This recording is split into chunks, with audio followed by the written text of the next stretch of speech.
चलिए आज मैं आप लोगों के लिए बहुत ही बढ़िया चीज़ लेके आया हूँ।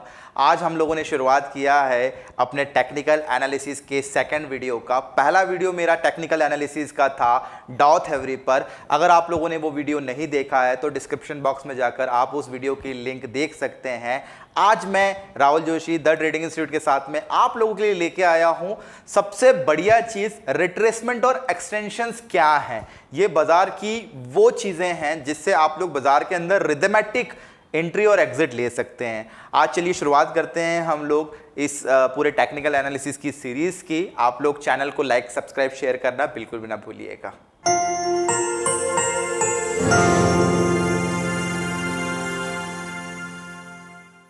चलिए हम लोग शुरुआत कर लेते हैं भाई रिट्रेसमेंट और एक्सटेंशन से। इनका हिंदी मीनिंग में बता देता हूं। रिट्रेसमेंट का मतलब होता है वापसी और एक्सटेंशन का मतलब होता है दूरी।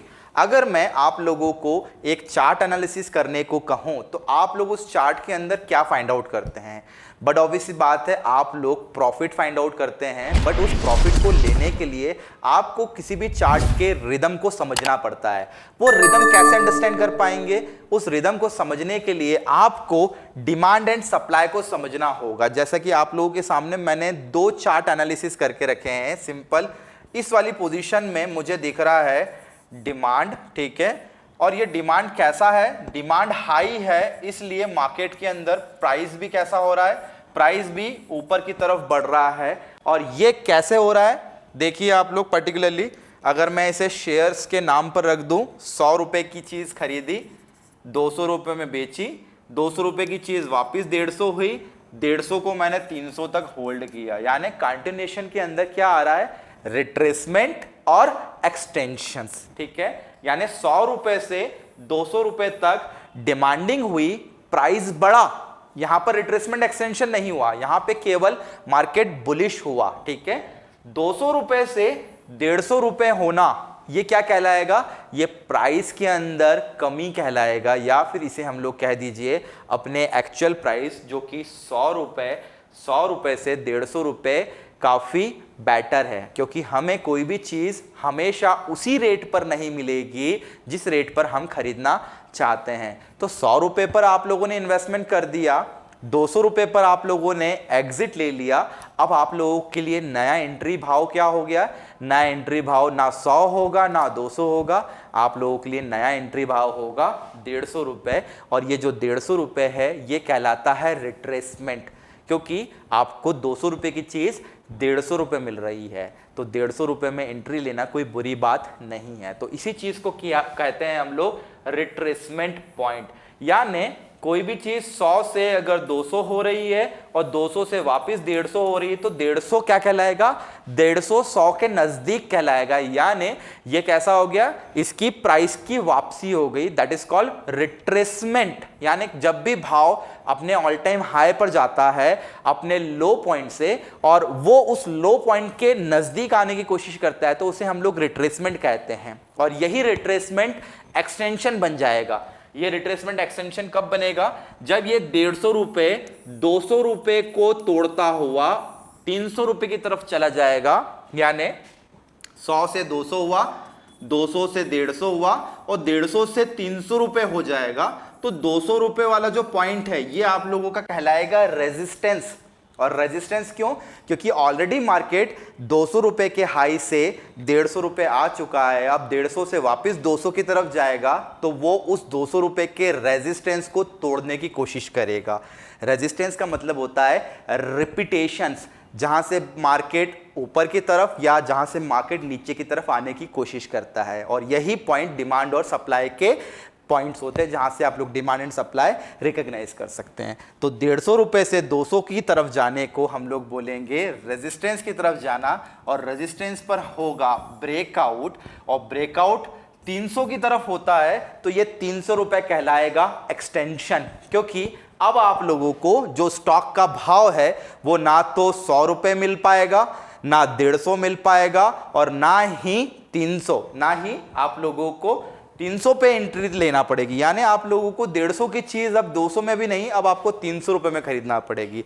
तो क्या ऑल टाइम हाई पर जाकर इन्वेस्टमेंट किया जाता है? नहीं, हमेशा इन्वेस्टमेंट करने के लिए आप लोगों को रिट्रेसमेंट पॉइंट की ज़रूरत होती है, यानी बाज़ार को बीच में आना होता है और उस बीच के पॉइंट को ही हम लोग कहते हैं रिट्रेसमेंट, यानी लो पॉइंट और हाई पॉइंट के बीच के पॉइंट को रिट्रेसमेंट कहा जाता है, क्योंकि वहाँ पर बाज़ार आकर आपको कुछ सस्ता ऑप्शन देता है।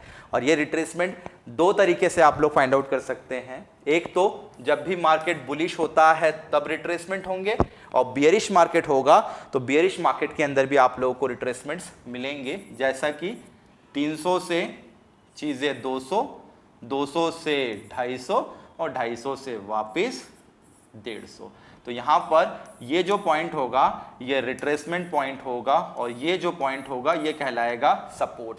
तो जब भी बाजार नीचे गिरता है तो अपने रिपीटेड हिस्ट्री पॉइंट को सपोर्ट कहा जाता है। तो आप लोगों को रेजिस्टेंस और सपोर्ट फाइंड आउट करने से पहले रिट्रेसमेंट और एक्सटेंशंस फाइंड आउट करना बहुत ज़रूरी है। चलिए मैं आप लोगों को रियल चार्ट में भी बताता हूं कि रियल चार्ट में इसको कैसे देखा जाता है और कैसे आप लोग इसको अप्लाई कर सकते हैं अपने रेगुलर ट्रेडिंग सेटअप के अंदर।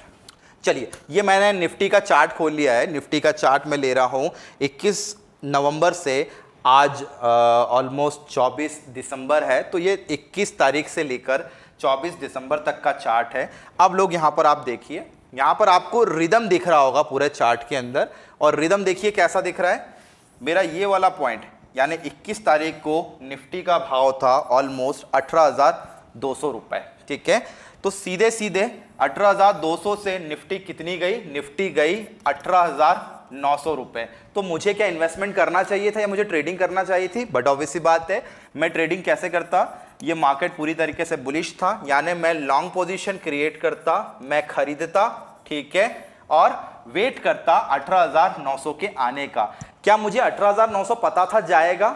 नहीं, मुझे बिल्कुल नहीं पता था। लेकिन मैं किस चीज का इंतजार कर सकता था? मैं उसके रिट्रेसमेंट होने का इंतजार कर सकता था। देखिए 18,200 से 18,900 के बीच का पॉइंट क्या निकल के आया? 18,400। और 18,400 मेरे लिए क्या पॉइंट था? 18,400 मेरे लिए एक रिट्रेसमेंट पॉइंट था। That is called retracement of, किसका रिट्रेसमेंट है? ए पॉइंट और बी पॉइंट का रिट्रेसमेंट है ये सी, यानी ए बी जो है, ए बी पूरी तरीके से बुलिश एक लेग है, ठीक है, और बी सी क्या हो गया? बी सी एक रिट्रेसमेंट लेवल है, और ये रिट्रेसमेंट लेवल एक तरीके का सपोर्ट का काम करता है। तो अब आप देखिए 400 रुपए से मार्केट कितना रिट्रेसमेंट किया? मार्केट रिट्रेसमेंट किया 18,700, यानी सी और इस पॉइंट को अगर मैं डी का नाम दे दूं तो सी और डी, सी डी क्या है? C D retracement of, C D retracement of B C. और मार्केट में ये कंटिन्यू चलता रहता है, यानी रिट्रेसमेंट्स कंटिन्यू आते रहते हैं, और ये रिट्रेसमेंट ही रिदम है। और रिट्रेसमेंट क्यों आते हैं? रिट्रेसमेंट आने का सिंपल सा रीजन है डिमांड सप्लाई, डिमांड सप्लाई। अब आप देखिए इस चार्ट को अगर आप और आगे थोड़ा सा कंटिन्यू करेंगे तो सप्लाई ज्यादा है, डिमांड कम है, इसलिए रिट्रेसमेंट देखिए पूरी तरीके से ये रिट्रेसमेंट की जगह एक्सटेंशन हो गया, क्योंकि 18,200 की शुरुआत हुई थी और मार्केट आज 18 नहीं 17,800 हो गया। तो 200 से 18,200 से सीधा सीधा 400 पॉइंट मार्केट नीचे रिट्रेस हो गया है। इसको हम लोग क्या बोलेंगे? ये एक टाइप का एक्सटेंशन है। किसका एक्सटेंशन? ए बी से दूरी। तो ए बी पूरी तरीके से बुलिश था, बी सी रिट्रेसमेंट था, सी डी बी सी का रिट्रेसमेंट, और डी और ये एफ पॉइंट अगर मैं इसको बनाऊंगा तो डी एफ कैसा हो गया? डी एफ पूरी तरीके से एक्सटेंशन हो गया। तो मार्केट के अंदर आप लोगों को जो जिगजैग पैटर्न दिखते हैं ये रिट्रेसमेंट और एक्सटेंशंस के कारण होते हैं, और रिट्रेसमेंट और एक्सटेंशंस के पहले पहले आपको मार्केट का ट्रेंड जानना ज़रूरी है। बाजार के अंदर दो ही ट्रेंड होते हैं, एक बुलिश और एक बियरिश।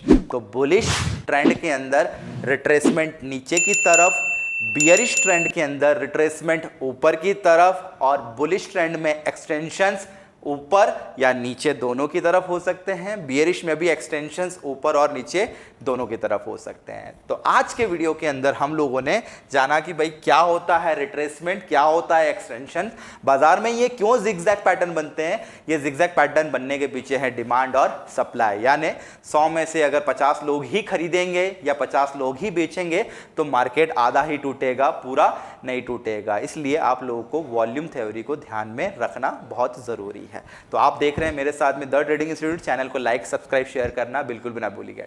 जय हिंद।